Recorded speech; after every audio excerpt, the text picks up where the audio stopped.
Class 11 এর সিলেবাসে আজকে যে চ্যাপ্টারটা আমরা শুরু করতে চলেছি সেটা হচ্ছে তাপগতিবিদ্যা বা থার্মোডাইনামিক্স। তো এই ইউনিটে আমাদের তিনটে চ্যাপ্টার আছে, একটা হলো তাপগতিবিদ্যা, গ্যাসের গতিতত্ত্ব এবং তাপ সঞ্চালন। এই তিনটে খুবই গুরুত্বপূর্ণ, কারণ বোর্ড এক্সাম এখান থেকে 10 নম্বরের প্রশ্ন আসে।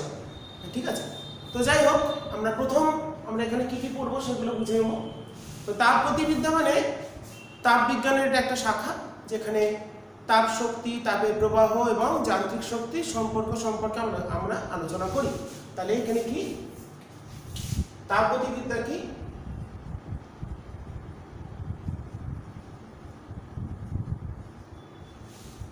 হিট অ্যান্ড থার্মোডাইনামিক্স মানে তাপ সংক্রান্ত তাপবিজ্ঞানের একটি শাখা, যেখানে আলোচনার বিষয় হচ্ছে তাপ শক্তি,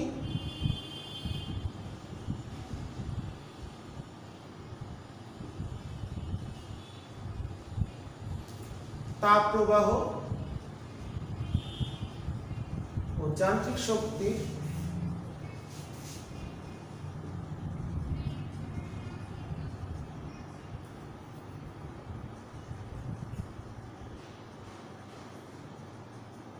সম্পর্কে আলোচনা করা। এটাই হচ্ছে তাপগতিবিদ্যার মূল উদ্দেশ্য। তো তাপগতিবিদ্যা সংক্রান্ত আমাদের দেখতেই পাচ্ছি থার্মোডাইনামিক্স মানে তাপের প্রভাবে যখন মাধ্যমে কণাগুলো গতিশীল হবে তখন আমরা এই বিষয়টা পড়ব। তো খুব ভালো করে আমাদের বুঝে নিতে হবে এবং দেখে নিতে হবে। তো প্রথমে আমরা তাপগতিবিদ্যা সংক্রান্ত বেসিক কতগুলো বিষয় একটু বুঝে নেব। প্রথম যেটা হচ্ছে আমাদের তন্ত্র বা সংস্থা, সিস্টেম।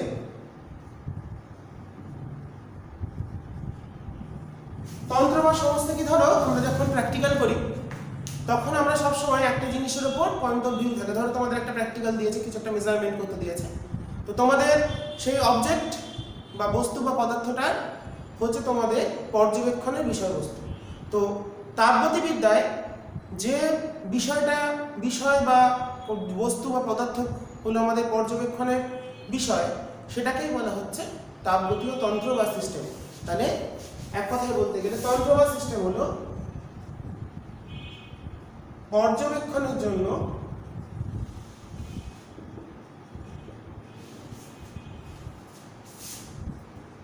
যে বস্তু বা পদার্থকে বিবেচনা করা হয়।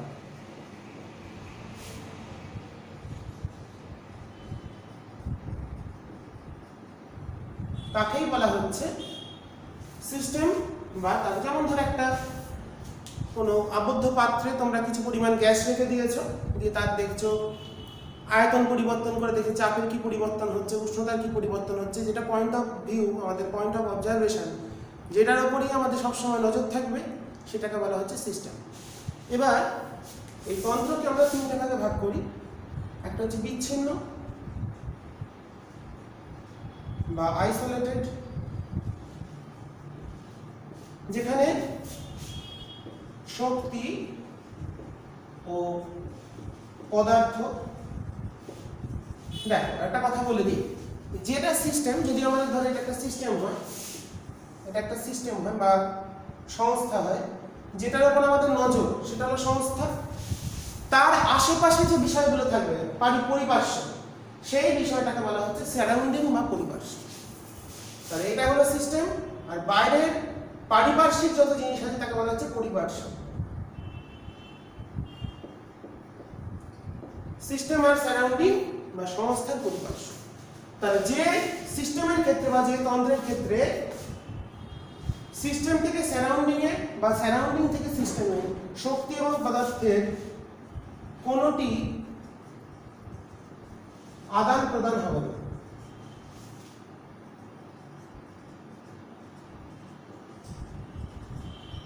তাহলে সিস্টেম আর সারাউন্ডিং এর মধ্যে, সংস্থার পরিপার্শ্বের মধ্যে যদি কোনো শক্তি বা যদি কোনো পদার্থের আদান প্রদান না হয়, তখন তাকে বলি আমরা আইসোলেটেড বা বিচ্ছিন্ন সংস্থা বা আইসোলেটেড সিস্টেম। আর একটা চলে আসি ক্লোজড সিস্টেম বা বদ্ধ সংস্থা।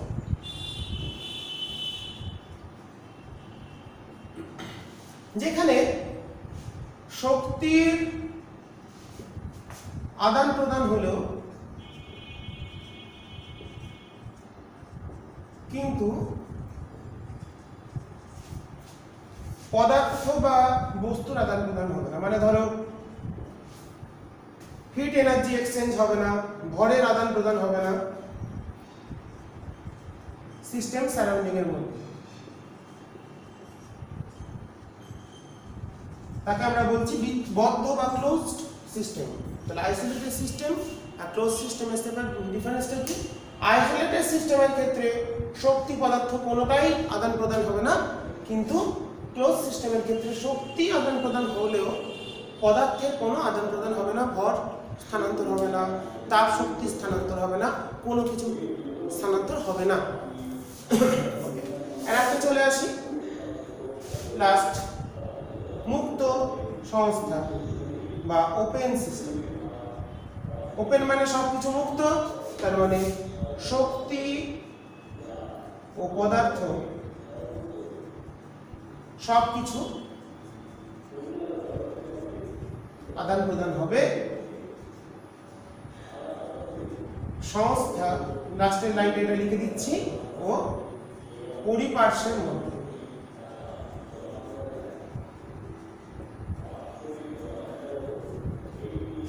ঠিক আছে, তাহলে এটা হচ্ছে আইসোলেটেড সিস্টেমের ক্ষেত্রে সংস্থার পরিপার্শ্বের মধ্যে ভর শক্তির বা শক্তি আর পদার্থের আদান প্রদান হবে না। বদ্ধ সংস্থার ক্ষেত্রে শক্তির আদান প্রদান হলেও পদার্থের কোনো আদান প্রদান হবে না। আর মুক্তর ক্ষেত্রে শক্তি এবং পদার্থ উভয় স্থানান্তরিত হবে সিস্টেম এবং সারাউন্ডিং এর মধ্যে। তাহলে সংস্থা মানে কি? যেটা আমাদের পয়েন্ট অফ অবজারভেশন, যেটা নিয়ে আমরা পর্যবেক্ষণ করছি, সেটা হলো সংস্থা। তার আশেপাশে যা আছে, পারিপার্শ্বিক যা যা আছে, সেগুলো হচ্ছে সারাউন্ডিং। যেমন আমরা যখন প্র্যাকটিক্যাল করি, 10খানা গ্রুপ প্র্যাকটিক্যাল করছে, আমাদের সিস্টেম কোনটা, আমরা যেটা প্র্যাকটিক্যাল করছি সেটা হলো আমাদের সিস্টেম। আর বাকিরা যে বিষয়টা নিয়ে প্র্যাকটিক্যাল করছে, আলাদা আলাদা আরও 9টা টিম, সেই তাদের ক্ষেত্রে নিজেদের একটা করে সিস্টেম আছে, বাট আমার সাপেক্ষে আমরা যেটা প্র্যাকটিক্যাল করছি সেই সিস্টেমের সাপেক্ষে বাকিগুলো হলো সারাউন্ডিং। ওকে, এটা হলো আমাদের সিস্টেম আর সারাউন্ডিং। তো এরপর চলে আসি আমাদের নেক্সট, আমাদের যেটা তাপগতীয় চলরাশি। আমরা এখানে কি কি নিয়ে আলোচনা করবো সেগুলো আমরা দেখে নিই।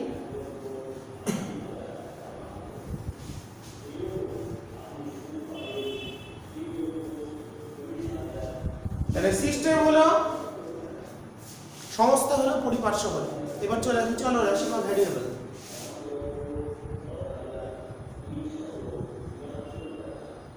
চলরাশি মানে কি কি?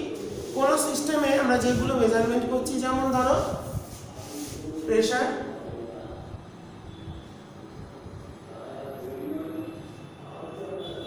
ভলিউম, টেম্পারেচার,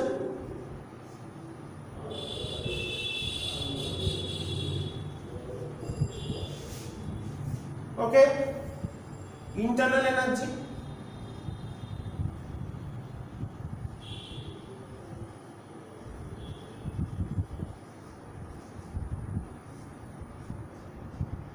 ইউ দিয়ে লিখবো আমরা, হিট এনার্জি,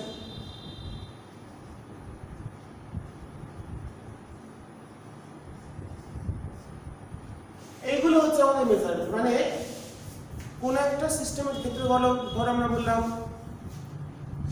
যখন আমরা সিস্টেমটাকে বিভিন্নভাবে করি, মানে কোন একটা সিস্টেম থাকে, তখন তার ভেতরে বিভিন্ন পরিমাপগুলো করি, পর্যবেক্ষণ করি। কি পর্যবেক্ষণ করি? তার উষ্ণতার পরিবর্তন কেমন হলো, আয়তনের পরিবর্তন কেমন হলো, চাপের পরিবর্তন কেমন হলো, বাইরে থেকে কোনো পরিমাণ শক্তি আমরা দিলাম কিনা, বাইরে থেকে তাপ সরবরাহ করা হলো কিনা, সেইগুলো আমরা বিবেচনা করে থাকি বা মেজারমেন্ট করে থাকি। তো এইগুলোকে বলা হচ্ছে চলরাশি। এবার চলরাশিকে দুটো ভাগে ভাগ করা যায়। একটা হলো ইন্ডিপেন্ডেন্ট ভ্যারিয়েবল, মানে স্বাধীন চল,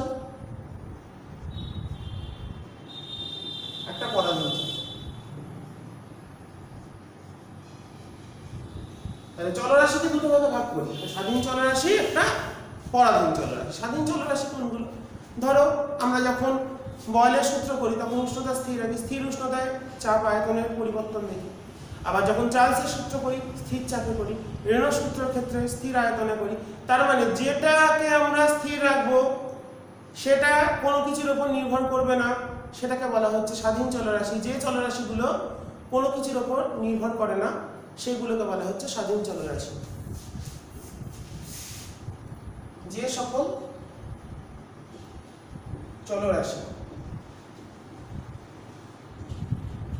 কোনো কিছুর উপর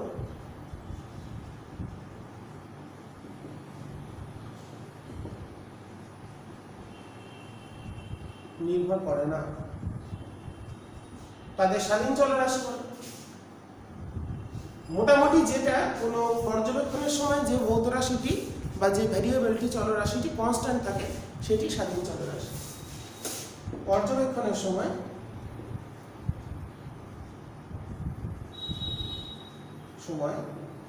যে চলটিকে স্থির ধরা হয় সেটি কিন্তু সেই পর্যবেক্ষণের ক্ষেত্রে সেটা স্বাধীন চলরাশি, সেটা ইন্ডিপেন্ডেন্ট। ঠিক আছে।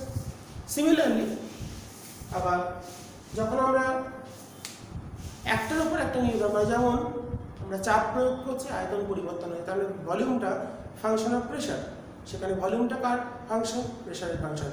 প্রেশারটা চেঞ্জ করছি, ভলিউমটা চেঞ্জ হচ্ছে, তাহলে সেখানে প্রেশারটা ইন্ডিপেন্ডেন্ট, ভলিউমটা হচ্ছে ডিপেন্ডেন্ট। তাহলে যে চলরাশিগুলি যে সকল চলরাশি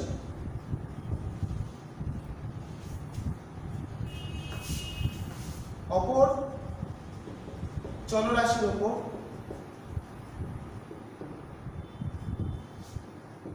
নির্ভরশীল, যেমন চার্লসের সূত্রে ভলিউম ফাংশন অফ টেম্পারেচার, আয়তনটা উষ্ণতার উপর নির্ভর করছে, তাহলে ভিটা হলো, তাহলে এখানে ভিটা ফাংশন অফ টি মানে ভিটা টি এর উপর নির্ভর করে, তাহলে ভিটা এখানে হচ্ছে ডিপেন্ডেন্ট ভ্যারিয়েবল মানে পরাধীন। কার উপর নির্ভর করে? যেটাকে আমরা পরিবর্তন করি সেটা হচ্ছে স্বাধীন। যার পরিবর্তনের সাথে অন্য চলরাশিগুলো পরিবর্তন হলো সেটা হলো স্বাধীন, আর যার পরিবর্তনে অন্যগুলো হচ্ছে সেই অন্যগুলোকে বলা হচ্ছে পরাধীন চলরাশি। ঠিক আছে। এই হচ্ছে আমাদের দু রকম। এছাড়াও চলরাশিকে আরো দুটো বিষয়ের উপর নির্ভর করা যায় বা দুটো ভাগে ভাগ করা যায়, সেটা চলরাশিগুলো ভরের উপর নির্ভর কিনা বা ভরের উপর নির্ভরশীল নয় কিনা তার উপর নির্ভর করে চলরাশিকে দুটো ভাগে ভাগ করা যায়, সেটা আমরা এবার দেখে নেব।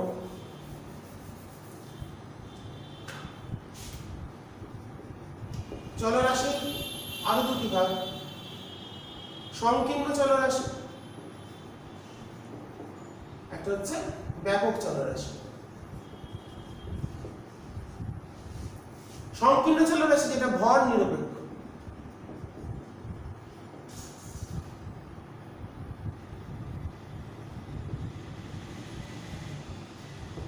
আর ব্যাপক চলরাশি যেগুলো হচ্ছে ভর সাপেক্ষ। যে চলরাশিগুলি ভরের উপর নির্ভর করে না, যেমন ঘনত্ব,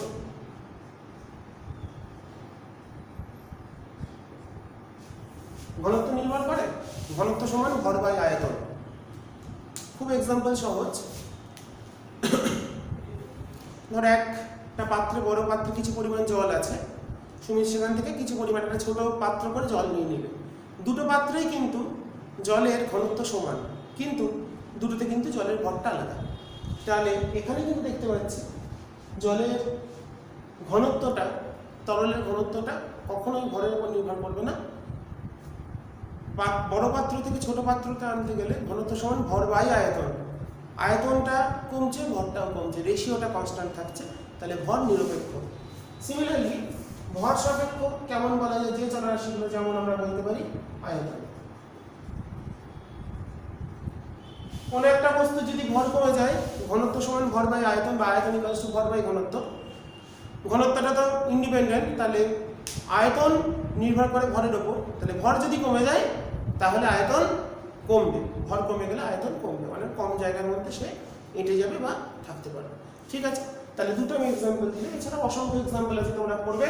তাহলে যে সকল চলরাশিগুলি ভরের ওপর নির্ভর করে না তাদের বলে সংকীর্ণ চলরাশি, আর যে সকল চলরাশিগুলি ভরের ওপর নির্ভর করে তাদের বলে ব্যাপক চলরাশি। ঠিক আছে, তো এই হচ্ছে আমাদের চলরাশি। তো কোন একটা সিস্টেমের ক্ষেত্রে আমরা যেটা বুঝলাম, বা সংস্থার ক্ষেত্রে যেগুলো পরিমাপ করি, কোন মুহূর্তে পরিমাপ করি, তার পরিবর্তনগুলোকে পরিমাপ করি, তখন সেই বিষয়গুলোকে আমরা বললাম চলরাশি, যেগুলোকে আমরা মেজারমেন্ট করব বা পরিমাপ করব। ঠিক আছে, তো এবার যদি চলরাশিগুলো পাল্টে যায়, চলরাশিগুলো পাল্টে যায় তখন আমরা কি বলব? চলরাশিগুলো যদি পাল্টে যায় তখন, তাহলে আমরা ফার্স্ট করলাম, পয়েন্টগুলো খুব ভালো করে খেয়াল রাখবে। যখন চলরাশিগুলো পাল্টে যাবে তখন কি হবে সেগুলো আমাদের আবার দেখতে হবে। তাহলে আমরা বললাম চলরাশি একটা হচ্ছে স্বাধীন চলরাশি, যেটা কোনো কিছুর উপর নির্ভর করে না, আর পরাধীন চলরাশি যেটা কোনো অন্য চলরাশির উপর নির্ভর করে, যেমন এক্সাম্পল পেলাম। এছাড়াও চলরাশির আরো দুটো ভাগ, ভরের উপর নির্ভর করে কি করে না তার উপর ভিত্তি করে চলরাশিকে আরো দুটো ভাগে ভাগ করা যায়। একটা হচ্ছে সংকীর্ণ চলরাশি, একটা হচ্ছে ব্যাপক চলরাশি। ভর নিরপেক্ষ, ভর সাপেক্ষ। ভর নিরপেক্ষ হলে সেটা হলো সংকীর্ণ, যেমন এক্সাম্পল ঘনত্ব। ব্যাপক চলরাশি কোনগুলো? যেগুলো ঘনত্বের উপর ভরের উপর নির্ভর করে, যেমন আয়তন। ভর কমলে আয়তন কমবে। ঠিক আছে, কারণ ঘনত্বের মানটা কিন্তু ভরের সঙ্গে পরিবর্তন হচ্ছে না। যদি ভরও বাড়ে তাহলে আয়তনও বাড়বে। ঘনত্ব নির্ভর করে উষ্ণতার উপর, ঠিক আছে, চাপের উপর নির্ভর করে, কিন্তু ভরের উপর নির্ভর করে না। এবার চলে আসি কোন সংস্থার বা তন্ত্রের চলরাশিগুলি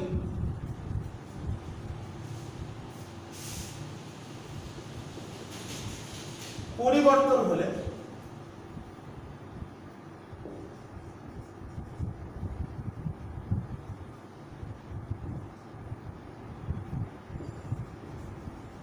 বলা হয় সেখানে একটি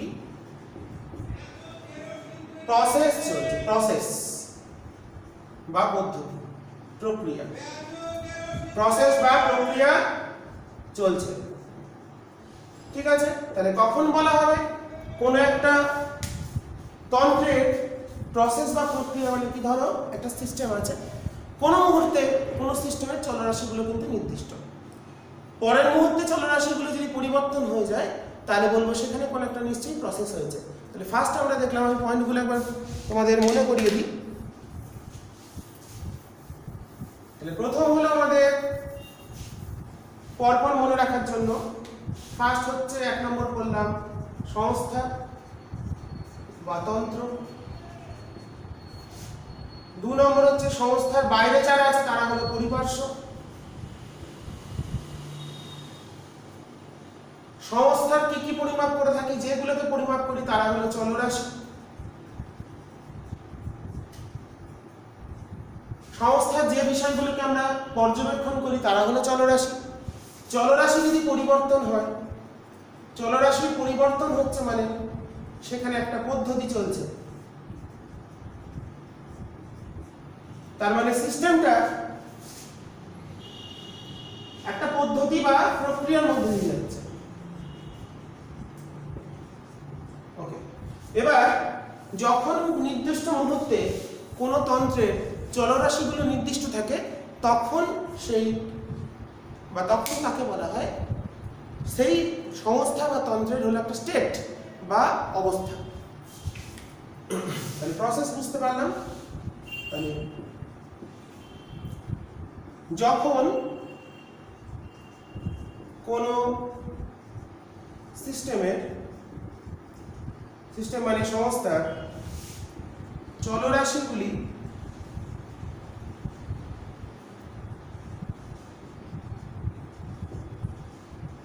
স্থির থাকে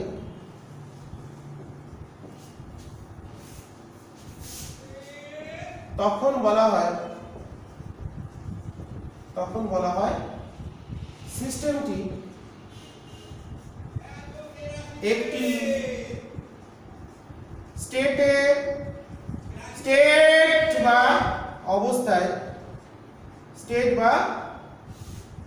অবস্থায় রয়েছে।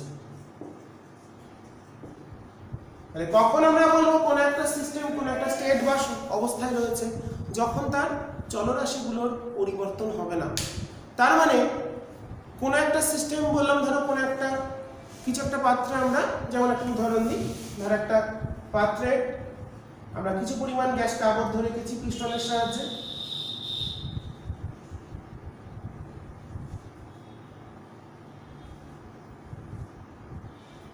সেই মুহূর্তে এই যে আবদ্ধ গ্যাস, তার চাপ হলো P1, উষ্ণতা আয়তন V1, উষ্ণতা T1। তার মানে ওই মুহূর্তে এই তার চাপ আয়তন উষ্ণতার পরিবর্তন না করছি, মানে সেটা একটা স্টেটে আছে। এবার যদি আমরা এটাকে চাপটা বাড়িয়ে দিয়ে তাকে নিয়ে গেলাম অন্য একটা স্টেটটা চেঞ্জ হচ্ছে।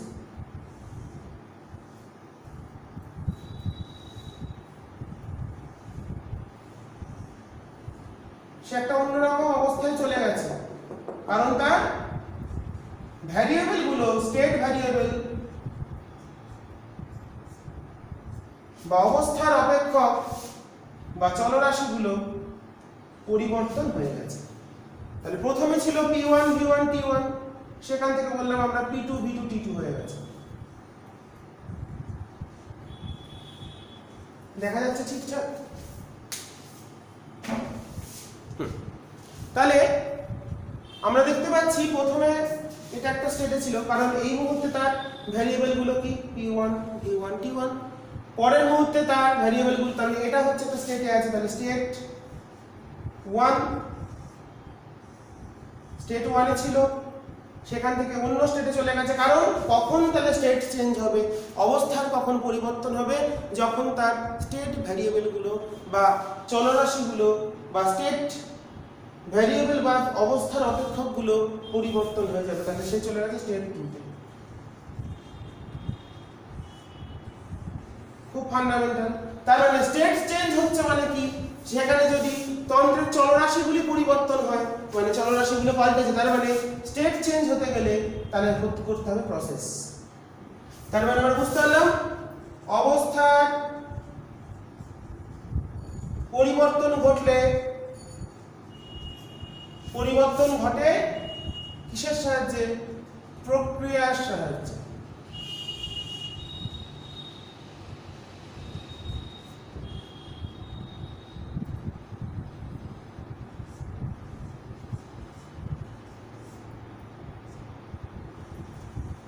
তাহলে কোন একটা থার্মোডাইনামিক স্টেট বা তাপগতীয় সংস্থা বা তাপগতীয় অবস্থার বা থার্মোডাইনামিক সিস্টেম কখন তার স্টেটটা চেঞ্জ করবে, যখন তার চলরাশিগুলি বা স্টেট ভ্যারিয়েবল, চলরাশিগুলোকে একটাও বলা হয় স্টেট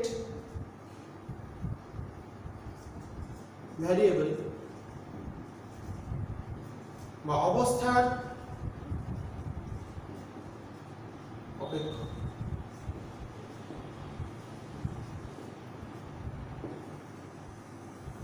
যখন তার স্টেট ভ্যারিয়েবল গুলো চেঞ্জ হয়ে যাবে, তখন একটা বলবো সেখানে একটা প্রক্রিয়া চলছে বা প্রসেস চলছে। তাহলে আমরা কি পড়লাম? ফার্স্ট পড়লাম সিস্টেম, যেটা আমাদের point of observation. Point of অবজারভেশনের বাইরে সেগুলো হলো পরিপার্শ্ব। পয়েন্ট অফ অবজারভেশনে যেগুলো পরিমাপ করি তাদের বলা হচ্ছে চলরাশি। চলরাশিগুলি যদি পরিবর্তন হয়, সেখানে একটা প্রক্রিয়া চলছে। চলরাশিগুলো যখন নির্দিষ্ট থাকে, তখন থাকে হচ্ছে সে একটা স্টেটে। তাহলে চলরাশি নির্দিষ্ট থাকলে, এটা যদি নির্দিষ্ট থাকে, নির্দিষ্ট মুহূর্তে চলরাশি পরিবর্তন হচ্ছে না, তার মানে সে আছে হচ্ছে একটা স্টেট বা অবস্থায় আছে। পরপর জিনিসগুলো সাজিয়ে পড়বে, খুব ইন্টারেস্টিং বিষয়, যেভাবে বুঝিয়ে দিচ্ছি করবে, কারণ তোমাদের বইতে এগুলো কিছুই নেই। ওকে, ভালো করে থাকবে না, ডিটেলস থাকবে না, প্রসেসগুলো পরপর বুঝতে হবে। সিস্টেম, সারাউন্ডিং, সিস্টেমের আমরা পরিপার্শ্ব নিয়ে কাজ করব না। সিস্টেমকে আমরা তিনটা ভাগে ভাগ করলাম, আইসোলেটেড সিস্টেম, আর কি করলাম, ক্লোজ সিস্টেম, ওপেন সিস্টেম। তিনটে সিস্টেম পড়লাম। এবার পড়ে গেলাম চলরাশি। সিস্টেমের কি কি পরিমাপ করব চলরাশি, চলরাশিগুলো কি কি যেগুলোকে আমরা মেজার করছি এবং যার উপর নির্ভর করছে স্টেট বা অবস্থা। চলরাশি যদি পরিবর্তন না হয় তাহলে বলবো সে একটা নির্দিষ্ট স্টেটে আছে বা অবস্থায় আছে। যদি চলরাশি পরিবর্তন হয় তখন বলবো সেখানে একটা প্রক্রিয়া চলছে বা প্রসেস চলছে। তাহলে চলরাশি পরিবর্তন বা অবস্থার পরিবর্তন বা স্টেট চেঞ্জ হতে গেলে কি হতে হবে, সেখানে আমাদের চলরাশিগুলো পরিবর্তন হতে হবে এবং সেটা কিসের থ্রুতে হবে, একটা প্রক্রিয়া বা প্রসেসের থ্রুতে সেটা চলবে। তাহলে এই অবধি যা যা বললাম সেখানে আমরা বুঝতে পারলাম বিষয়গুলো ভালো করে বুঝতে হবে। এরপর আমরা চলে আসি, তাহলে ফার্স্ট হলো সিস্টেম, সিস্টেমের আশেপাশে হলো সারাউন্ডিং, সারাউন্ডিং নিয়ে আমাদের চিন্তা ভাবনা নেই। সিস্টেমকে আমরা তিনটে ভাগে ভাগ করলাম, isolated system, closed system and open system. Okay, সিস্টেমে যেগুলোকে আমরা পর্যবেক্ষণ করব বা মেজার করব সেগুলো হলো চলরাশি বা ভেরিয়েবল। ভেরিয়েবলগুলো কি কি হয়, দুটো প্রকার দেখলাম, একটা হচ্ছে ভর সাপেক্ষ এবং ভর নিরপেক্ষ, এবং একটা স্বাধীন একটা পরাধীন, দুটো ভাগ করা হলো। ওকে, এরপর আমরা কি বললাম, যখন কোন একটা সিস্টেমের তার ভেরিয়েবলগুলো কনস্ট্যান্ট থাকবে তখন তাকে বলবো সিস্টেমটা একটা স্টেটে আছে বা অবস্থায় আছে। তাহলে কখন তার স্টেট চেঞ্জ হবে, যখন তার স্টেট ভেরিয়েবলগুলো চেঞ্জ হবে। তো স্টেট ভেরিয়েবল বা অবস্থার অপেক্ষক পরিবর্তন, তাহলে অবস্থার অপেক্ষক পরিবর্তন ঘটলে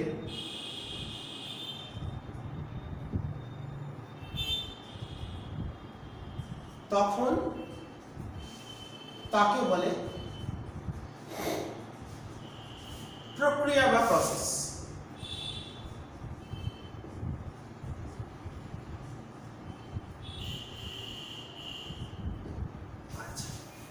এটাই তো হলো প্রক্রিয়া। তো প্রক্রিয়া আমরা কিভাবে করতে পারি, তো দেখো আমরা বিভিন্ন পড়েছি। প্রক্রিয়া বা প্রসেসকে আমরা কতগুলো ভাগে ভাগ করি, দেখো যদি প্রক্রিয়া বা প্রসেসকে আমরা কতগুলো ভাগে ভাগ করে নেব এবার। তো দেখো প্রক্রিয়া বা প্রসেসকে চলরাশির পরিবর্তন যদি আমরা কিভাবে করতে পারি, ধরো কোনো বললাম কিছু পরিমাণ গ্যাসকে স্থির উষ্ণতায় তার আয়তন পরিবর্তন বা চাপের পরিবর্তন করা হলো। তাহলে উষ্ণতা স্থির রেখে যদি তার আয়তন সংকোচন করি বা প্রসারণ করি, সেই ক্ষেত্রে কি ঘটছে, চাপ প্রয়োগ করবে। তাহলে প্রথম যদি থাকে উষ্ণতা যদি স্থির উষ্ণতায় ঘটে, উষ্ণতা স্থির থাকে প্রক্রিয়ার ক্ষেত্রে,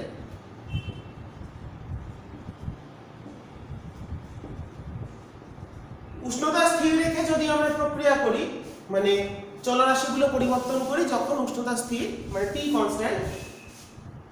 কনস্ট্যান্ট অর্থাৎ dT0, টি এর পরিবর্তন শূন্য, তখন সেই প্রক্রিয়াকে বলা হবে সমষ্ণ প্রক্রিয়া।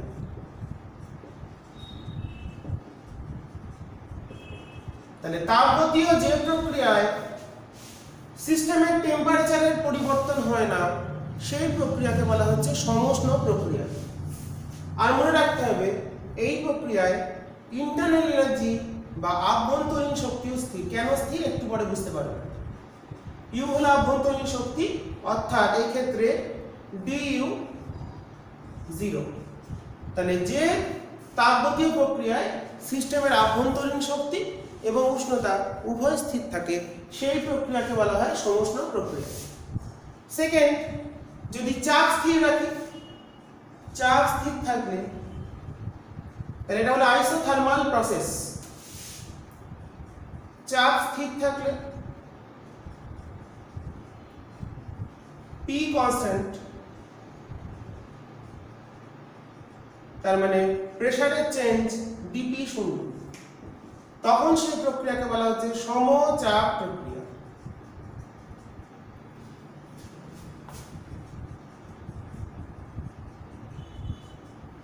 চাপ স্থির থাকলে সেই প্রক্রিয়ার নাম হলো সমচাপ প্রক্রিয়া বা আইসোবারিক প্রসেস। বার হলো প্রেসারের একক, তাহলে আইসোবারিক প্রসেস, এটা আইসোথার্মাল প্রসেস। নেক্সট যদি আয়তন স্থির রাখি, আয়তন স্থির আয়তনে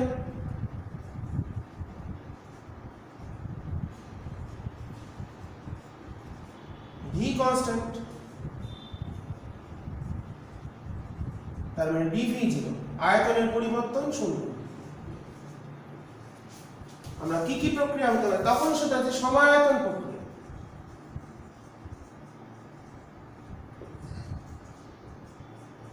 আইসোকোরিক প্রসেস। তাহলে সমষ্ণ প্রক্রিয়া, সমচাপ প্রক্রিয়া, সমায়তন প্রক্রিয়া এবং লাস্ট এখানে লিখছি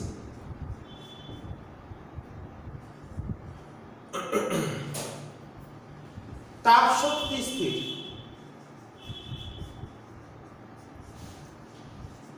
মানে বাইরে থেকে সংস্থাকে কোনো তাপ শক্তি সরবরাহ করা হচ্ছে না, মানে কিউ কনস্ট্যান্ট। বাইরে থেকে সংস্থাকে, সিস্টেমকে বাইরে থেকে কোনো তাপ শক্তি সরবরাহ করা হচ্ছে না, অর্থাৎ কিউটা কনস্ট্যান্ট, অর্থাৎ dq0 তাপ শক্তির পরিবর্তন শূন্য। সেই প্রক্রিয়াকে বলা হচ্ছে রুদ্ধ তাপীয় প্রক্রিয়া।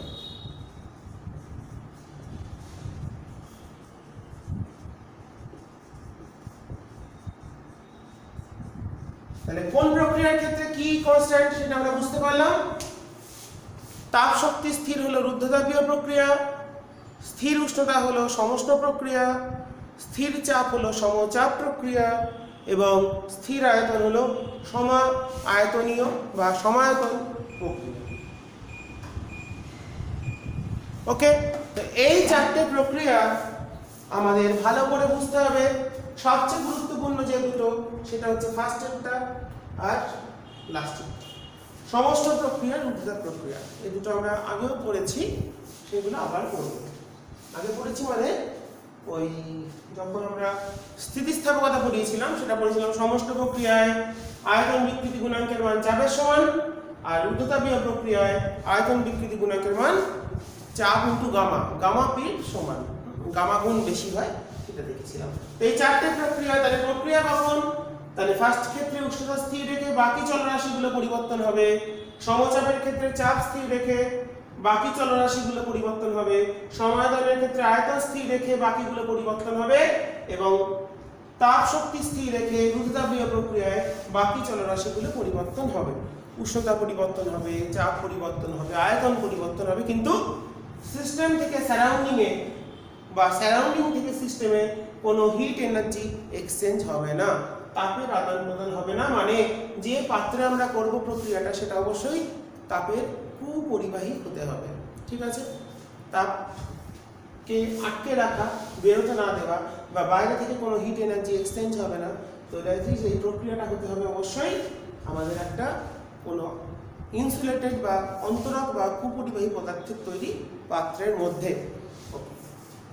তো এই হলো আমাদের যে বিষয়গুলো প্রক্রিয়া বুঝে নিলাম কি কি, এগুলো আমরা ডিটেইলসে আসবো।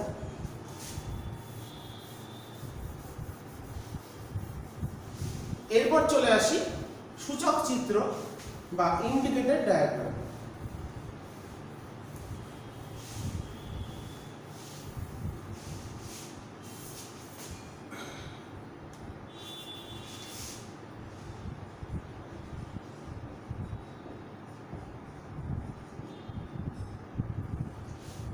সূচক চিত্র মানে যে যে চলরাশিগুলো আছে সেগুলোকে যে কোনো একটাকে এক্স অক্ষ এবং অন্যটাকে ওয়াই অক্ষ ধরে যে লেখচিত্র আমরা অঙ্কন করি, একটি চলরাশির একটি তাপগতীয় চলরাশির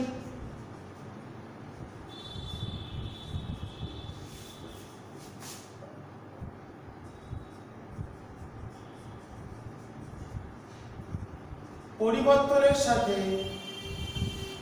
পরিবর্তনে অপর তাপগতীয় চলরাশি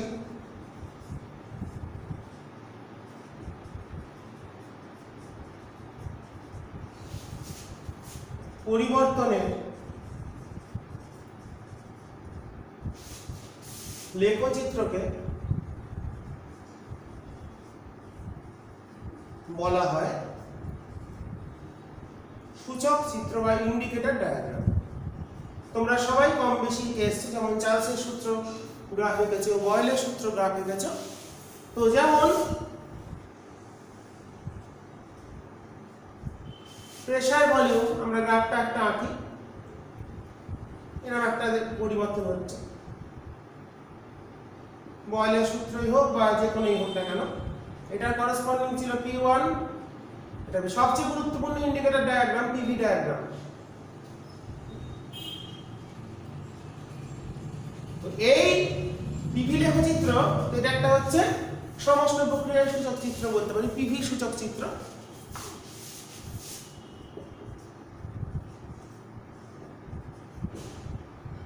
যেমন একটা উদাহরণ দিলাম। তো এই পিভি লেখচিত্রের গুরুত্বটা হলো, এই লেখচিত্রটা যদি বলি ধর এটা এ বি B1 B2 আছে, তাহলে এই লেখচিত্রটা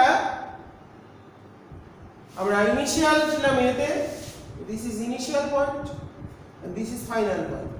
তাহলে প্রথমে চাপ বেশি ছিল, আয়তন কম ছিল, P1 এটাকে P1 করে দিলাম, আর এটা হচ্ছে V2 বলে এটা করসপন্ডিং V2 করে দিলাম, পয়েন্টটা আমরা ঠিক করে দিলাম। তো প্রথমে স্টেটটা ছিল P1 V1 স্টেটে ছিল, সেখান থেকে চেঞ্জ হয়েছে P2 V2 তে। তাহলে এই যে স্টেট চেঞ্জের জন্য যে work done, P1 V1 state থেকে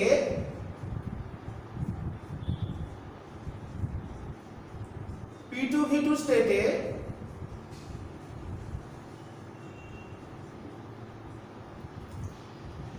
নিয়ে যেতে কৃতকার্য, সেটার মান হবে এই লেখচিত্রের যে ক্ষেত্রফল সেই ক্ষেত্রফলের সমান, মানে লেখচিত্রটা ভি অক্ষের সঙ্গে যতখানি জায়গা দখল করে।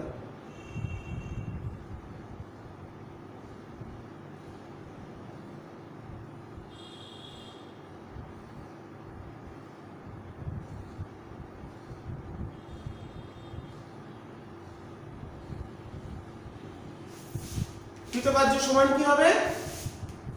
এ বি V2 V1 অঞ্চলের ক্ষেত্রফল। এই অঞ্চলের যে ক্ষেত্রফল হবে, তাহলে কৃতকার্যটা হচ্ছে, তাহলে W সমান PV লেখর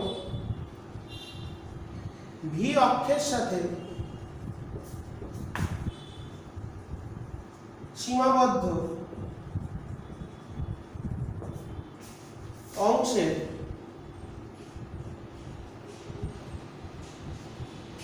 ক্ষেত্রফল। যদি আমরা নির্ণয় করতে পারি তাহলে আমরা পেয়ে যাব কৃতকার্যের মান। তাহলে কৃতকার্যের মান পেতে গেলে পিভি লেখচিত্রটা যতখানি জায়গা দখল করবে সেই জায়গার যে ক্ষেত্রফল হবে পিভি লেখচিত্রে, সেটাই কিন্তু কৃতকার্যের রাশিমালা বা মানকে প্রকাশ করে। এটা খুবই গুরুত্বপূর্ণ, যা সূচক চিত্রের পিভি সূচক চিত্রটা সেই দিক থেকে খুবই গুরুত্বপূর্ণ। এরপর চলে আসি আমরা প্রক্রিয়াগুলোতে আবার ফিরে আসবো। তো তার আগে আমরা নেক্সট যেটা খুব গুরুত্বপূর্ণ সেটা করব আভ্যন্তরীণ শক্তি। তোমরা ঠিক করে লিখে নেবে।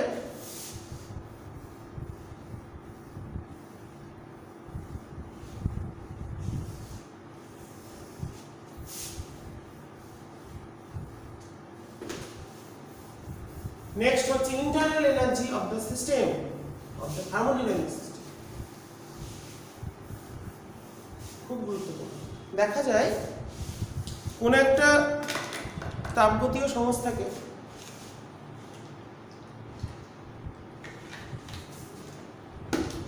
বাইরে থেকে শক্তি না দিলেও সেই সংস্থাটি বা সিস্টেমটি কিছু পরিমাণ বাহ্যিক কার্য করতে পারে। কার সাহায্য করতে পারে? সেটা তার আভ্যন্তরীণ শক্তি বা ভিতরের শক্তি। যেমন ধর একজন ব্যক্তি, আমরা যদি একজন ব্যক্তিকে যদি কিছু পরিমাণ ক্যালোরি দিয়ে বলা হয় কার্য করো, তাহলে খুব সে সহজে পারবে। কিন্তু ক্যালোরি না দিলেও, কিছু খেতে না দিলেও কিন্তু সে কিছুটা হাঁটাহাঁটি হোক কার্য করতে পারি, কারণ আমাদের ভেতরে কিছু পরিমাণ এনার্জি স্টোর হয়ে থাকে। প্রত্যেকটা সিস্টেম, আমাদের বডিটাও কিন্তু একটা সিস্টেমের মতনই কাজ করছে। ওকে, তো সিস্টেম মের ইন্টারনাল এনার্জি বা আভ্যন্তরীণ শক্তি বা আন্তঃশক্তি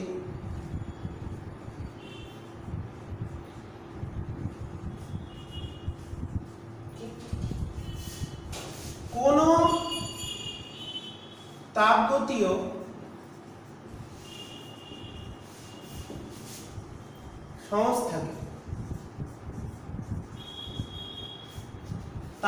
সংস্থাকে বাইরে থেকে শক্তি, তাপ শক্তি প্রদান না করা হলেও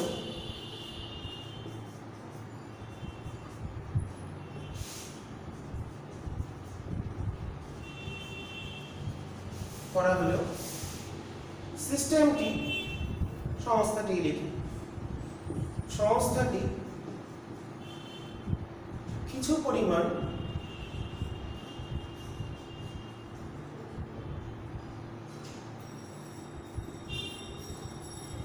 বাইরে থেকে তাপ দিলে তাকে কাজে লাগিয়ে সে কার্য করতে পারে। জুল বলেছে, W সমান JH, তোমরা পড়ে এসছো। হ্যাঁ, তাপগতিবিদ্যার যেটা প্রথম সূত্র আমরা পড়ব। তো কিছু পরিমাণ শক্তি দিলে সেটা কার্য করে, কিন্তু শক্তি না দিলেও কার্য করে। বাইরে থেকে শক্তি প্রদান না করলেও কিন্তু সে কিছু পরিমাণ কার্য করতে পারে।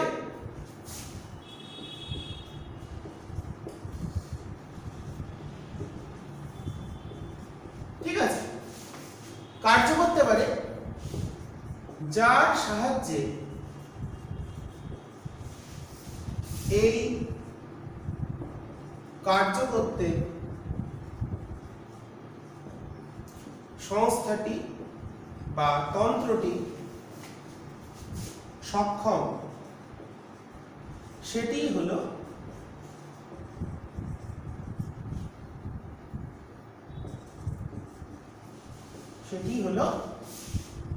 আভ্যন্তরীণ শক্তি।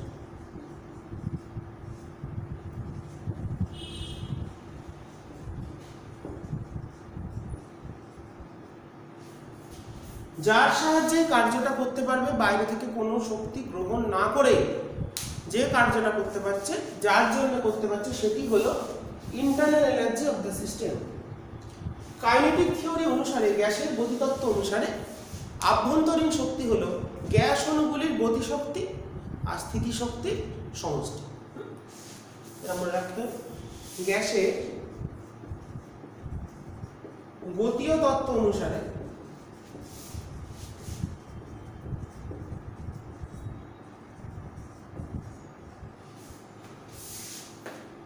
ইন্টারনাল এনার্জি হলো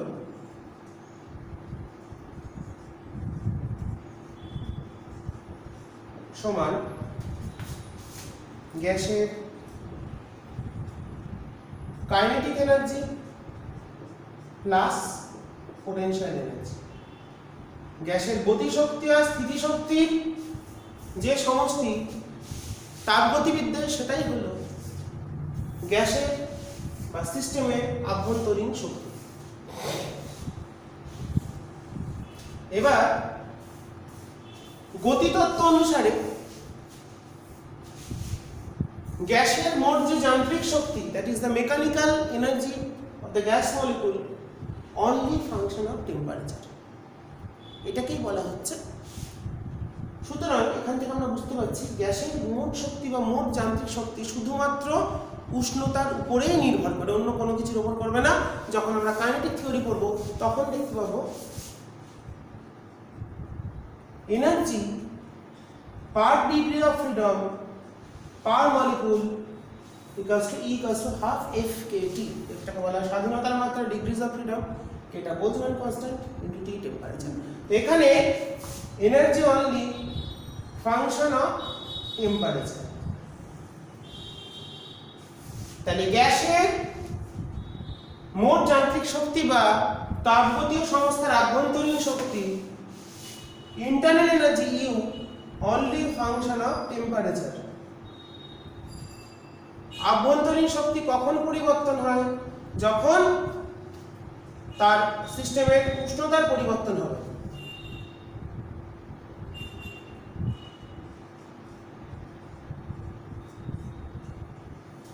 ইন্টারনাল এনার্জি শুধুমাত্র আভ্যন্তরীণ শক্তি বা আন্তঃশক্তি শুধুমাত্র উষ্ণতার উপরেই নির্ভর করে, চাপ আয়তন কোনো কিছুর উপর নির্ভর করবে না, শুধুমাত্র নির্ভর করবে তার উষ্ণতার উপর। এটাকেই বলা হয় মেয়ারের প্রকল্প।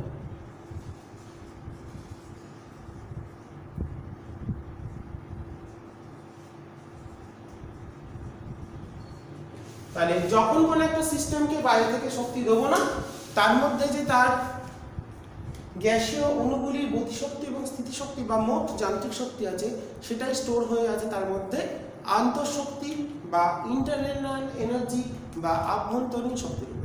এই আভ্যন্তরীণ শক্তির জন্যই কোনো সিস্টেমকে বাইরে থেকে তাপ শক্তি সরবরাহ করা না হলেও সিস্টেমটি কিছু পরিমাণ বাহ্যিক কার্য সম্পাদন করতে পারে, যতক্ষণ না পর্যন্ত তার আভ্যন্তরীণ শক্তি পুরোপুরি শেষ হয়ে যায় ততক্ষণ সে বাহ্যিক কার্য করতে পারে। ওকে, তো সেটাই হলো তার আন্তঃশক্তিকে কাজে লাগিয়ে বাহ্যিক কার্য করতে পারে। এবং মেয়ারের প্রকল্প বা গ্যাসের গতিতত্ত্ব অনুসারে দুটো থেকেই বলা যায়, গ্যাসের গতিতত্ত্ব অনুসারে আমার internal energy of the system বা আভ্যন্তরীণ শক্তি কি হচ্ছে, গ্যাস অণুগুলির মোট মেকানিক্যাল এনার্জি বা গতিশক্তি এবং স্থিতিশক্তির সমষ্টির সমান। তো এখান থেকে আমরা বুঝতে পেরে গেলাম। এবং যেহেতু গ্যাসের গতিতত্ত্ব অনুসারে কোনো গ্যাস অণুর গতিশক্তি নির্ভর করে শুধুমাত্র টেম্পারেচার বা উষ্ণতার উপর, তাই আমরা বলতে পারি কি এখানে, তাই উষ্ণতার পরিবর্তন হলেই শুধুমাত্র আভ্যন্তরীণ শক্তির পরিবর্তন হবে। আভ্যন্তরীণ শক্তি যদি বাড়ে তাহলে উষ্ণতা বাড়বে, আভ্যন্তরীণ শক্তি যদি কমে তাহলে বস্তুটা শীতল হয়ে যাবে। ঠিক আছে, ইন্টারনাল এনার্জি যদি ইনক্রিজ করে, আভ্যন্তরীণ শক্তি বাড়ে, তাহলে তাপ শক্তি বাড়বে, টেম্পারেচার বাড়বে, সিস্টেমটা টেম্পারেচার বাড়বে। আভ্যন্তরীণ শক্তি কমলে টেম্পারেচার কমবে, আভ্যন্তরীণ শক্তি কনস্ট্যান্ট থাকলে টেম্পারেচার কনস্ট্যান্ট থাকবে। That is isothermal process. সমষ্ণ প্রক্রিয়ার ক্ষেত্রে আমরা যেটা দেখেছি সেটাই। ঠিক আছে, তো এই হলো ইন্টারনাল এনার্জি বা আভ্যন্তরীণ শক্তি। আমরা ছোট ছোট পয়েন্টগুলো আস্তে আস্তে করছি। এরপর আমরা চলে যাব আমাদের পরের আলোচনায়, সেটা হচ্ছে তাপগতিবিদ্যায় প্রথম সূত্র। আমাদের এখানে দুটো সূত্র পড়তে হবে, প্রথম সূত্র আর দ্বিতীয় সূত্র।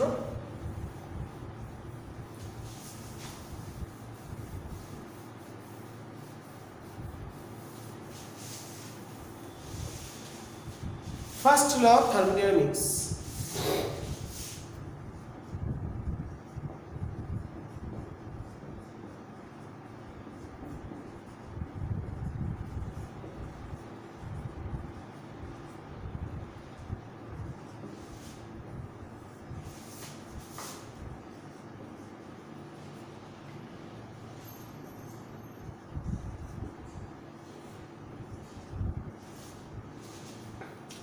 তো জুলের সূত্র তোমরা ক্লাস 9 এ কিন্তু একবার পড়েছো। আমরা কি জানি জুল কি বলছে, যখন কোন একটা সিস্টেমকে কিছু পরিমাণ শক্তি সরবরাহ করা হবে,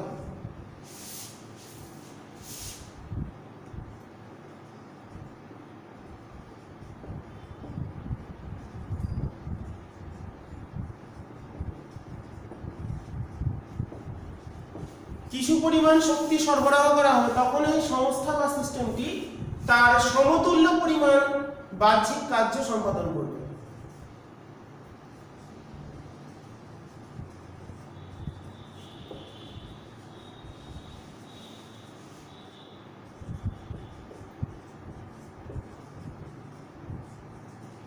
ঠিক আছে, তার মানে জুলের সূত্র অনুসারে আমরা যত পরিমাণ সিস্টেমকে শক্তি দেব, সে সমতুল্য পরিমাণ কার্যে রূপান্তরিত করে দেবে, কোনো এনার্জি লস হবে না।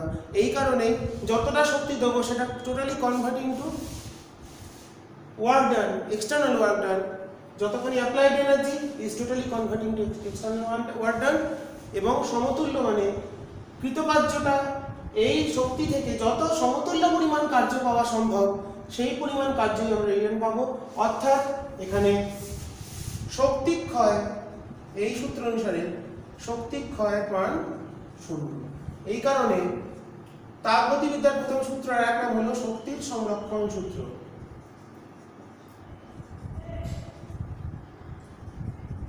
তাহলে যখন কোনো সিস্টেমকে কিছু পরিমাণ শক্তি দেওয়া হবে সেটা পুরোপুরিভাবে সমতুল্য পরিমাণ বাহ্যিক কার্যে রূপান্তরিত হয়ে যাবে এবং জুলের সূত্র অনুসারে W is proportional to Q। W is proportional to Q মানে বাহ্যিক কার্য সরবরাহ তাপ শক্তির সমানুপাতিক, কার্য শক্তি পরস্পর সমানুপাতিক, মানে যত শক্তি দেব তত কার্য করবে। এটা কনভার্ট হয়ে যাচ্ছে টোটালি এক্সটার্নাল ওয়ার্ক, WEXT লিখতে পারি external work.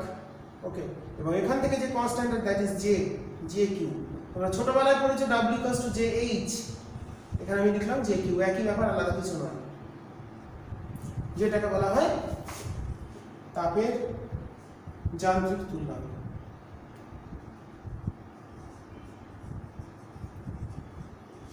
Mechanical equivalent of work. একক পরিমাণ তাপ উৎপন্ন করতে যে পরিমাণ কার্য করতে হয় তাকেই বলা হয় তাপের যান্ত্রিক তুল্যাঙ্ক। তোমরা জানো।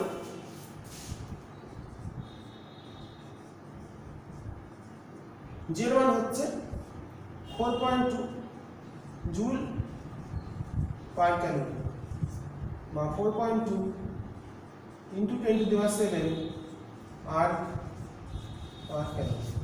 তাহলে একক পরিমাণ কার্য, একক পরিমাণ তাপ উৎপন্ন করতে যে পরিমাণ কার্য করতে হয় তাকেই বলা হয় তাপের যান্ত্রিক তুল্যাঙ্ক। তার মানে সিস্টেমকে যতখানি শক্তি দেব সিস্টেম সমতুল্য পরিমাণ সেই শক্তি থেকে কতখানি কার্য পাওয়া সম্ভব, কতখানি ক্যালোরি থেকে কতখানি জুল পাওয়া সম্ভব, সেই জুলটাকে কনভার্ট করে আমাদের রিটার্ন দেবে। কোনো শক্তির অপচয় হবে না বা কোনো শক্তি নষ্ট হবে না। যতটা আমরা তাপ শক্তি দেব ততটাই কার্য পাবো, মানে তাপ আর কার্য পরস্পর সমানুপাতিক। ঠিক আছে, এটাকেই বলা হচ্ছে জুলের সূত্র। তো পরবর্তীকালে বিজ্ঞানী ক্লসিয়াস এই সূত্রটাকে কিছুটা মডিফাই করেন। সেখানে অবশ্যই শক্তি সংরক্ষণ তো হবে। তো বলছে জুলের সূত্র ঠিক আছে, তাহলে W = JH, এটা দিয়ে আমাদের অনেক অঙ্ক করতে হবে, আমি অবশ্যই পড়াবো।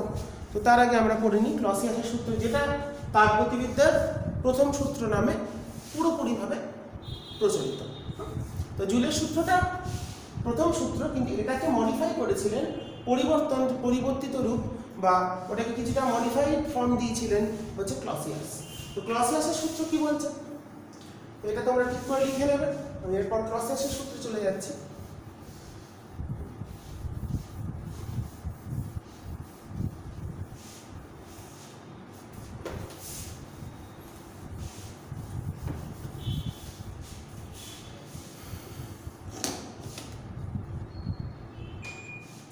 ক্লসিয়াসের সূত্রটা আমরা পড়ব এবার।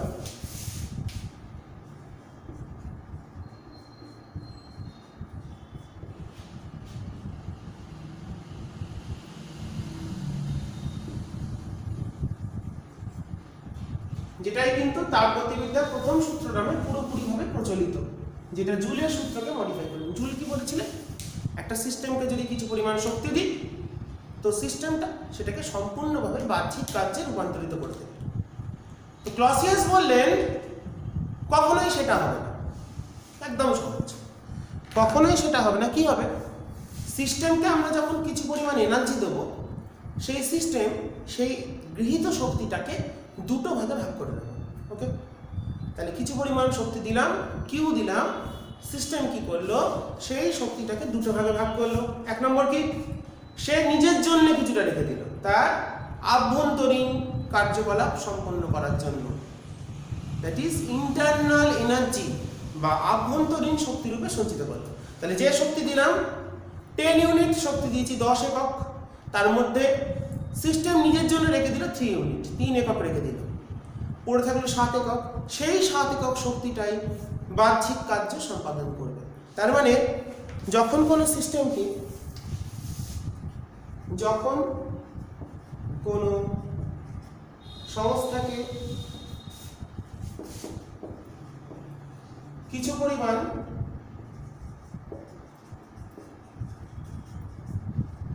তাপ শক্তি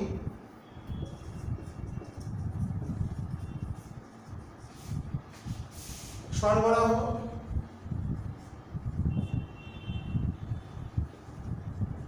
করা হয়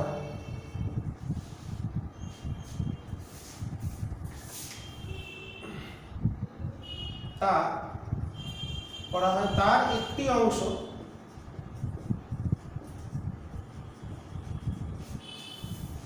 সংস্থাটি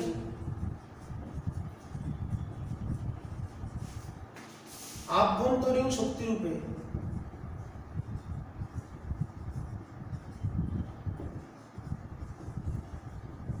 পুরোপুরিটাই বাহ্যিক কার্যে পরিণত হচ্ছে না। কিছু পরিমাণ যে শক্তি দিলাম তার একটা অংশ সিস্টেম রেখে দেবে নিজের কাছে তার আভ্যন্তরীণ কার্যের জন্য, আভ্যন্তরীণ তার টেম্পারেচার বাড়ানোর জন্য বা অন্যান্য কার্যের জন্য রেখে দিল। মানে আমরা যখন কিছু খাই তার মধ্যে কিন্তু পুরোটাই আমাদের কথা বলা হাঁটা চলাতে কাজে লাগে না, কিছুটা আমাদের ভেতরে যে যন্ত্রগুলো আছে সেই যন্ত্রগুলো কিন্তু চলে, মেকানিক্যাল ওয়ার্ক ডান হয়। সেই ওয়ার্ক ডানের জন্য কিছুটা এনার্জি স্টোর করি ভেতরে। একটা কোনো খাবার খেলাম তার থেকে কিছুটা ক্যালোরি গেইন করলাম, দ্যাট ইজ কিউ আমরা ইনপুট করলাম, তার থেকে কিছুটা ইন্টারনাল ওয়ার্কগুলো হলো আমাদের বিভিন্ন যে মেকানিক্যাল পার্টসগুলো আছে ভেতরে যন্ত্রগুলো আছে শারীরবৃত্তীয় প্রক্রিয়ার জন্য যে কার্য সেটা কিছুটা হলো, আর বাকিটা আমরা কথা বললাম, হাঁটাচলা করলাম, বিভিন্ন কার্য সম্পাদন করলাম, সেটা হলো এক্সটার্নাল ওয়ার্ক। ওকে, তো ঠিক তেমনই যখন কোনো তাপগতীয় সংস্থাকে কিছু পরিমাণ তাপ শক্তি দেবো তার একটা অংশ সংস্থাটি আভ্যন্তরীণ শক্তি রূপে গ্রহণ করবে আর অবশিষ্ট অংশ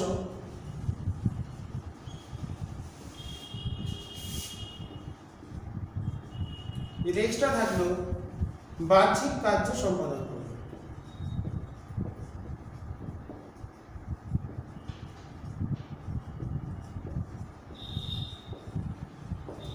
আর অবশিষ্ট অংশটা বাহ্যিক কার্য সম্পাদন করবে। ঠিক আছে, তাহলে সিস্টেমকে যদি সরবরাহ করা শক্তি তাপ শক্তি বললাম ডি, স্মলেস্ট অ্যামাউন্ট দিয়ে আমরা করব আভ্যন্তরীণ শক্তি বৃদ্ধি। কতটা বৃদ্ধি হলো? এর থেকে একটা অংশ নিল ডিইউ আর বাহ্যিক কার্য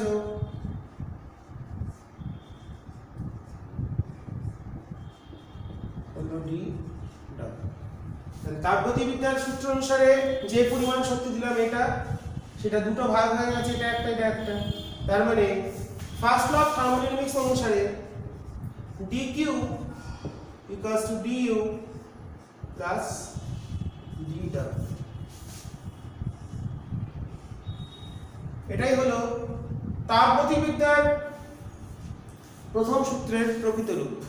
dq হলো যে পরিমাণ তাপ সরবরাহ করলাম সিস্টেম থেকে, সিস্টেমে সারাউন্ডিং থেকে, তার মধ্যে কিছু পরিমাণ শক্তি গ্রহণ করলো সংস্থা, আভ্যন্তরীণ শক্তির বৃদ্ধি ঘটালো, বাকিটা করলো বাহ্যিক কার্য সম্পাদন।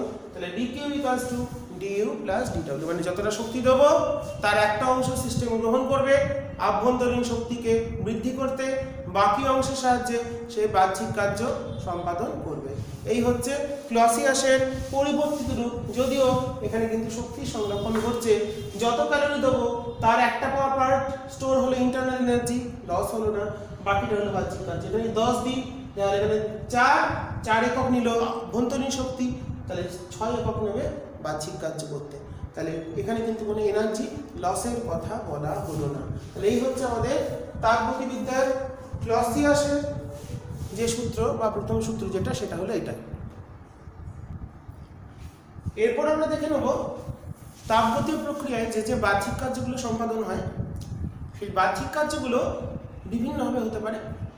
স্থির চাপে হতে পারে এবং পরিবর্তনশীল চাপের ক্ষেত্রে হতে পারে, কোনো আবর্ত প্রক্রিয়ার ক্ষেত্রে। তিনটে ক্ষেত্রে আমরা কৃতকার্য দেখে নেব।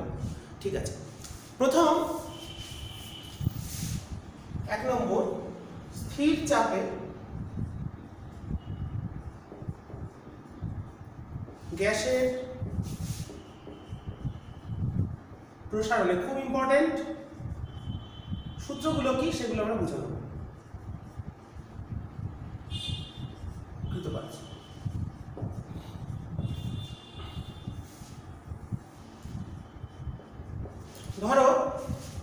আমরা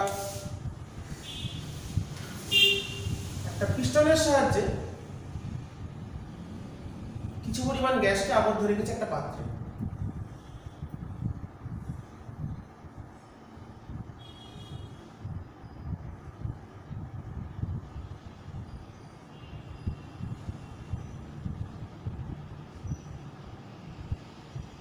ঠিক আছে, এবার পিস্টনের উপর বল প্রয়োগ করে এই পিস্টনটাকে এখানে নিয়ে যাওয়া হবে, টেন।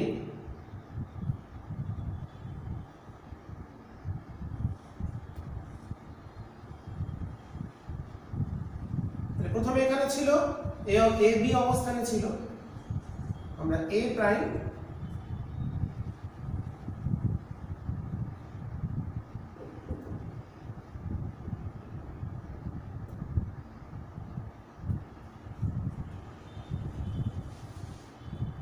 বল প্রয়োগ করছি বি প্রাইম, তার জন্য এইটা হলো সরণ হলো এক্স। চাপ স্থির রেখে গ্যাসটাকে প্রসারিত করলাম। ঠিক আছে, তো মনে করছি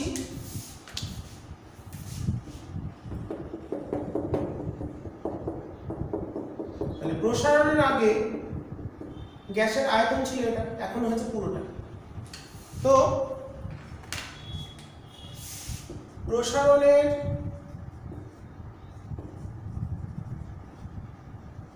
আগে গ্যাসের আয়তন ধরলাম V1, আর প্রসারণের পর মানে এই পর্যন্ত আয়তন ছিল যতখানি আবদ্ধ অংশ তার আয়তনটা V1 এবং প্রেসারটা ধরলাম P। পিটা স্থির, চাপটা স্থির রেখে আয়তনটা প্রসারণ করছে, এবং প্রসারণের পর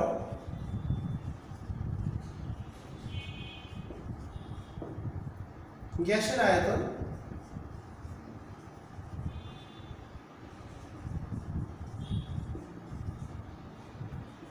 V2। ওকে, তো এবার আমরা জানি তাহলে dx পরিমাণ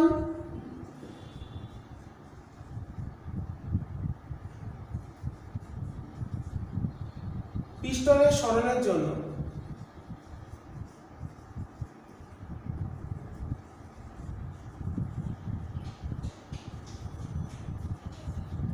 কৃতকার্য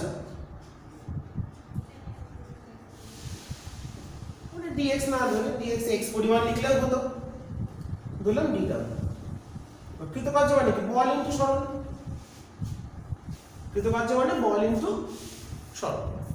তো দেখো এবার এই যে পিস্টন তার ক্ষেত্রফলকে যদি আমরা a ধরে নিই, পিস্টনটা যতখানি জায়গা, তাহলে এটাকে লিখতে পারি চাপ ইনটু ক্ষেত্রফল ইনটু dx। এবার a dx, area into dx মানে এই জায়গাটার আয়তন, বললাম b। তার মানে কৃতকার্য হলো p ইনটু dw সমান হলো এখানে p dv। তাহলে এখানে আমরা কি বলতে পারি? p into v2 minus v। তাহলে স্থির চাপে আয়তনের ক্ষেত্রে সাধারণ সূত্র হলো p ইনটু v2 মাইনাস। তাহলে স্থির চাপে কোনো একটা গ্যাসকে যদি তার আয়তন v1 থেকে v2 করা হয় সেই ক্ষেত্রে কৃতকার্য, যেমন ধরো বললো আমাদের একটা ইন্ডিকেটর ডায়াগ্রাম দিল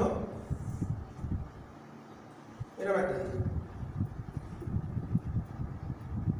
a থেকে b তে দেওয়া হয়েছে এটা p, এটা বলে দিল ধরো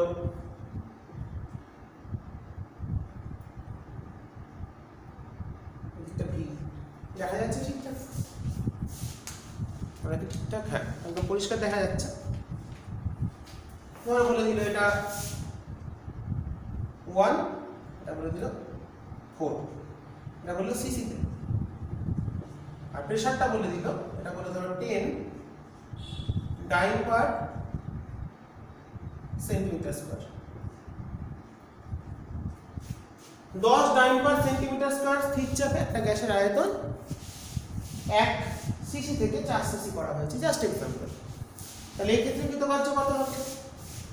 W সমান কি চাপ ইনটু V2 মাইনাস V1, চাপ হচ্ছে 10, V2 মাইনাস V1 হলো 4, সিসি থেকে 1 সিসি তাহলে 30, সিজিএস এ করেছি আর্ক।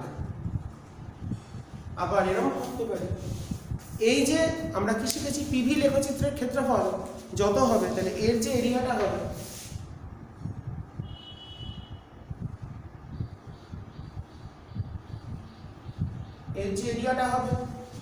এটাই হবে কৃতকার্য। এইটুকুনি লেন্থ কত? এইটুকুনি লেন্থ হচ্ছে 3, এইটুকুনির লেন্থ হলো 10, তাহলে ক্ষেত্রফলটা হলো 3 × 30।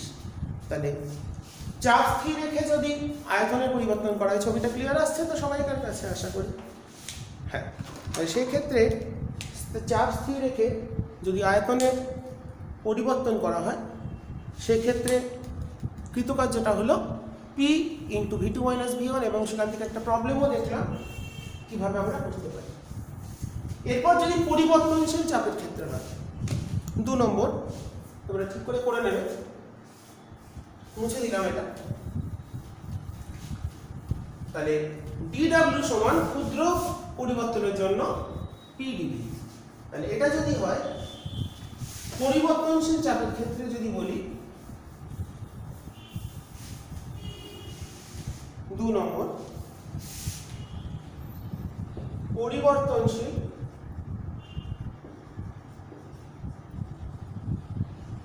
চাপে কৃতকার্য। ধরো আমাদের একটা লেখচিত্র দিল,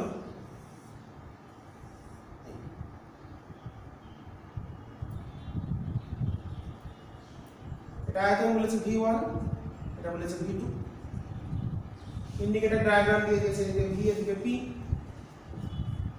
তো আমরা কি করলাম, এই লেখচিত্রের উপর ছোট্ট একটা অংশ নিয়ে নিলাম, সেই অংশটার ভলিউমটা হচ্ছে V, তার করসপন্ডিং যে অংশ নিয়েছি ক্ষুদ্র অংশটার ক্ষেত্রে ডিভিটা এতটাই ছোট যে সেই ক্ষুদ্র অংশের মধ্যে চাপের পরিবর্তনটাকে আমরা নগণ্য ভাবতে পারি। এটা স্টেট 1 ছিল, এটা A থেকে B স্টেটে গেছে, প্রক্রিয়াটা A থেকে B তে গেছে, মানে আয়তন প্রসারিত হয়েছে। তাহলে সেই ক্ষেত্রে কৃতকার্য বার করতে গেলে কি, তাহলে dV পরিমাণ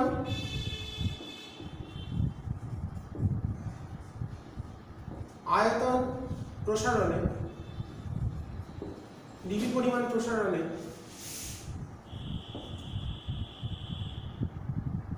কৃতকার্য dW সমান একটাকে পড়েছে PV।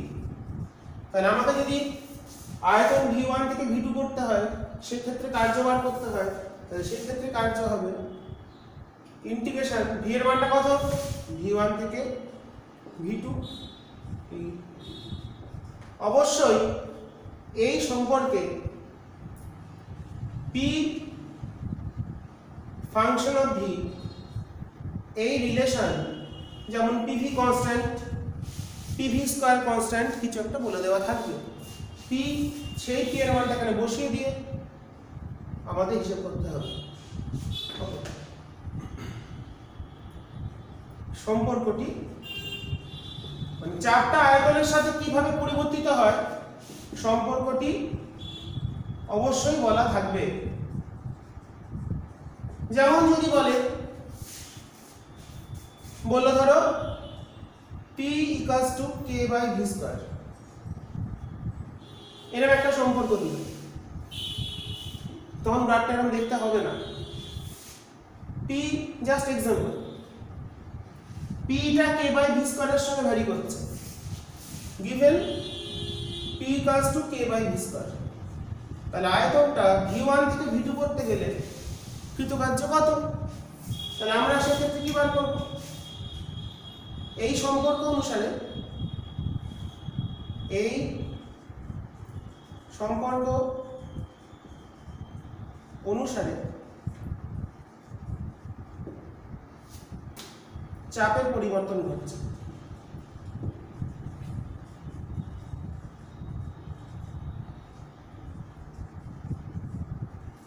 পিভি স্কয়ার সমান কনস্ট্যান্ট। তাহলে এই ক্ষেত্রে আয়তন V1 থেকে V2 করতে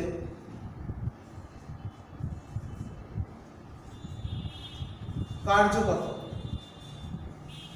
এটা আমাদের বার করতে হবে। তাহলে আমাদের কৃতকার্যের সূত্র কি?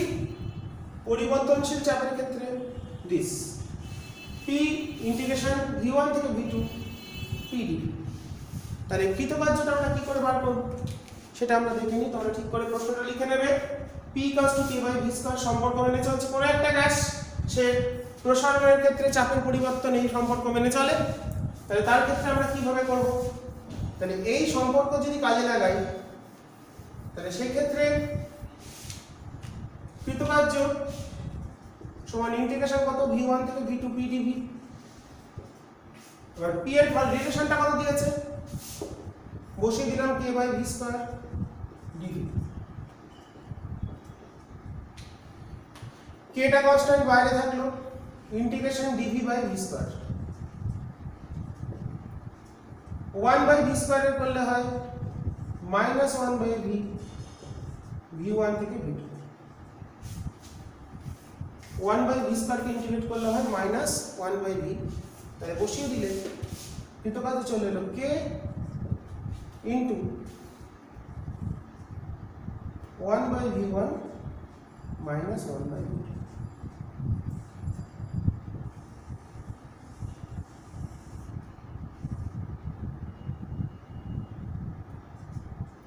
ওকে, তাহলে এই সম্পর্ক থেকে আমরা এরকম ধরনের দিতে পারি, আমরা কৃতকার্যটা বার করতে পারি। ঠিক আছে, তো পরিবর্তনশীল চাপের ক্ষেত্রে কি করে কৃতকার্য নির্ণয় করা যেতে পারে সেটা আমি একটা উদাহরণ দিয়ে দিলাম।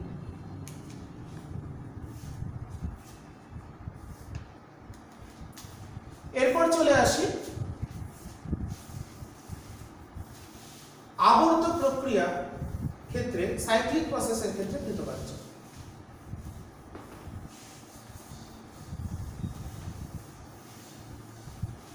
তিন নম্বর, আবর্ত প্রক্রিয়ার ক্ষেত্রে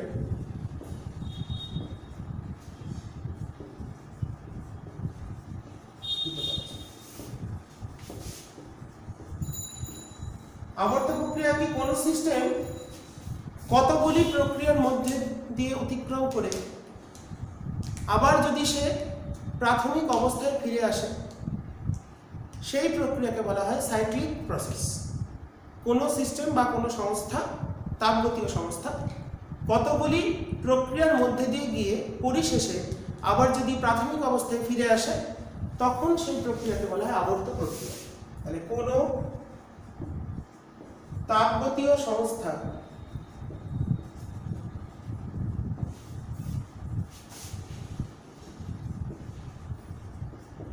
কতগুলি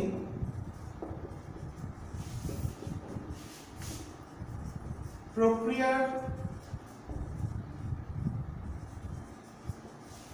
মধ্য দিয়ে অতিক্রম করে পরিশেষে যদি প্রাথমিক অবস্থায়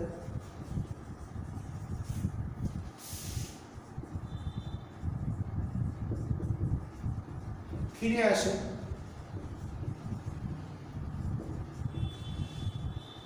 তখন সেই প্রক্রিয়াকে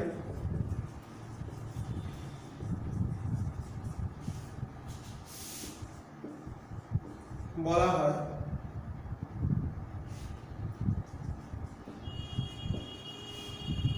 আবর্ত প্রক্রিয়া।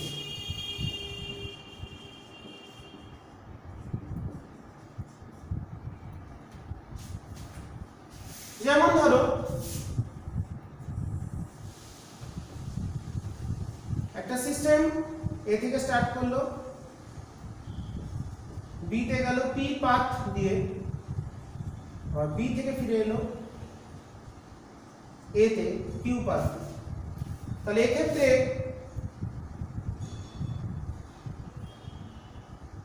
কৃতকার্য বার করতে গেলে কি করতে হবে? আমাদের এ পি বি কিউ এ এই অঞ্চলটার ক্ষেত্রফলটা আমাদের বার করতে হবে।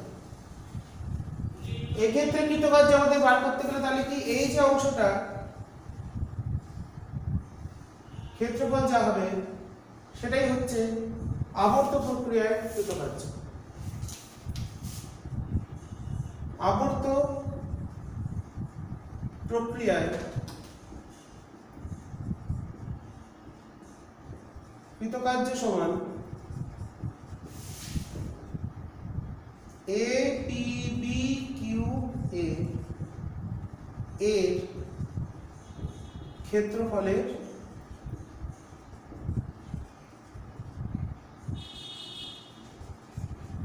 সমান। তাহলে ওই অংশটার যে ক্ষেত্রফল হবে সেটাই হচ্ছে আবর্ত প্রক্রিয়ায় কৃতকার্যের মানের সমান। যেমন ধরো একটা প্রবলেম দিল আমাদের,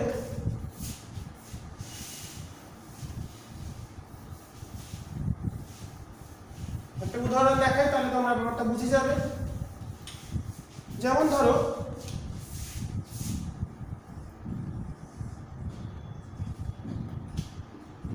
আমাদের দিল একটা এরকম একটা তাপগতীয় সংস্থা এ থেকে গেছে বি তে, বি থেকে গেছে সি তে, সি থেকে গেছে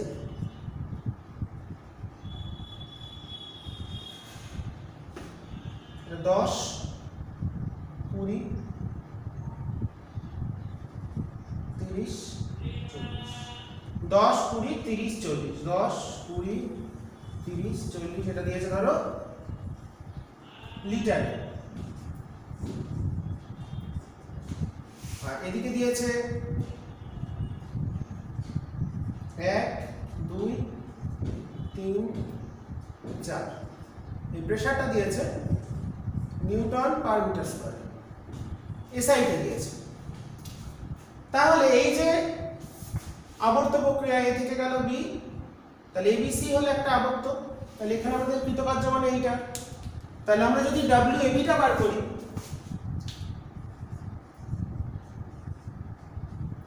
ডাব্লিউ এবি এই পয়েন্টটার একটা নাম দিয়ে দিই এবিসি ডি, এটা ই।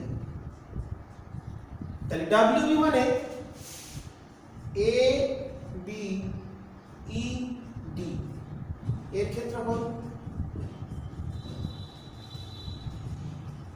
এ থেকে বি এর ক্ষেত্রে টোটাল ক্ষেত্রফল, তাহলে সেটা কত?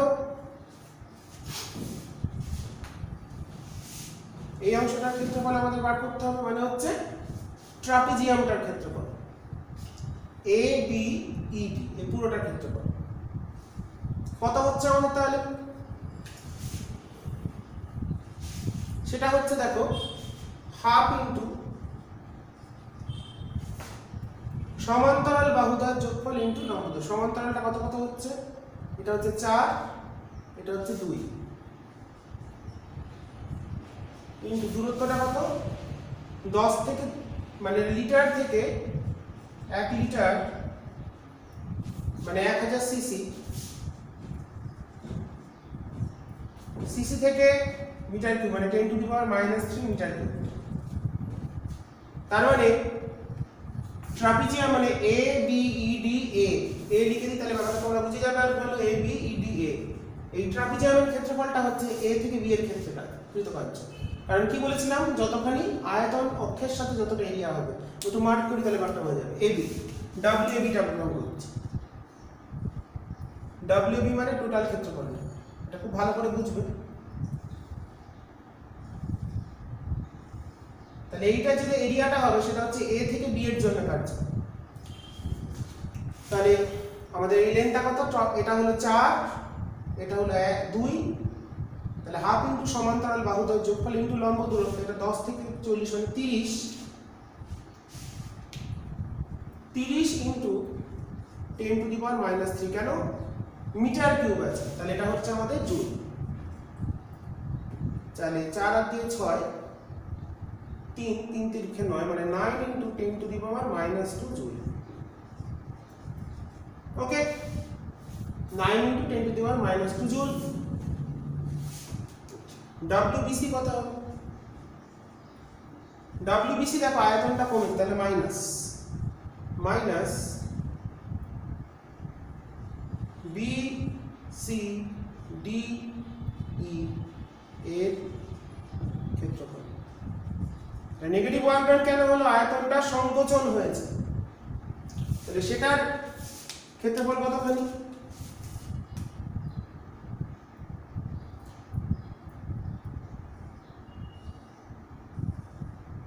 যতটা নীল মার্ক করছি ততটা।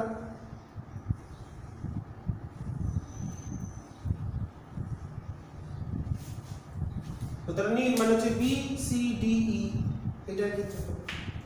সেটা কত? মাইনাস কেন নিলাম? আয়তন এটার ক্ষেত্রে বেড়েছে, আয়তনটা এদিকে যাচ্ছে, এক্ষেত্রে আয়তনটা কমছে উল্টো দিকে 3, তাহলে এক্ষেত্রে কৃতকার্য কত হবে? এটা হচ্ছে 2, দৈর্ঘ্য ইনটু প্রস্থ হচ্ছে 30 × 10⁻³ দ্যাট ইজ 6 × -6 × 10⁻² জুল। BC টা কত? CA কত? WCA। C থেকে এর ক্ষেত্রে আয়তন পরিবর্তন হয়নি, তাহলে কৃতকার্য 0, যেহেতু DV 0। C থেকে এর ক্ষেত্রে আয়তনটা 10, C তেও আয়তন 10, B তেও আয়তন 10, তাহলে টোটাল প্রক্রিয়ায় তাহলে WABCA টোটাল ওয়ার্ক ডানটা কত হলো? অ্যাকচুয়াল তার মানে কি টোটালটা থেকে এইটুকুনি বাদ যাবে, মানে মাইনাস। এর থেকে বি এর কার্য, টোটাল ওয়ার্ক ডান কত? 3টে যোগ করে দিই, এটা হলো 9, এটা -6, এটা 0, তাহলে 3 × 10⁻²। এটাই হচ্ছে আবর্ত প্রক্রিয়া ABCA এই ক্লোজ যে এরিয়া সেখানে কৃতকার্যের মান। ঠিক আছে, তাহলে এই হলো আমাদের আজকের ক্লাস। পরের দিন আমরা পরবর্তী অংশ নিয়ে ফিরে আসবো। তো তোমরা ভালো করে দেখো এবং বিষয়গুলো ভালো করে বুঝে নেওয়ার চেষ্টা করো। আজকে এই বলেই শেষ করছি, এখনই অনেক কিছু বাকি আছে। ফান্ডামেন্টাল জায়গাগুলো আমি বলে দেওয়ার চেষ্টা করলাম আজকে, এবং অঙ্কগুলো একটু করার চেষ্টা করবে। তোমাদের বইতে যে অঙ্কগুলো থাকবে কৃতকার্য সংক্রান্ত, তো সেটা এরপরের অংশটা আমরা পরবর্তী দিন ফিরে আসবো। তোমরা খুব ভালো করে করো। মোটামুটি আজকে হচ্ছে বুধবার, শুক্রবারের দিন আমরা সেকেন্ড পার্ট নিয়ে চলে আসবো। তো তোমরা দেখতে থাকো ভালো করে। ঠিক আছে, এই বলে আজকে শেষ করছি। আবার পরবর্তী অংশ নিয়ে পরের দিন আসবো। তোমরা সবাই ভালো করে পড়াশোনা করো, তাহলেই হবে, এবং বিষয়গুলো ভালো করে বুঝে নেওয়ার চেষ্টা করো। ঠিক আছে, আজকে এই বলে শেষ করলাম।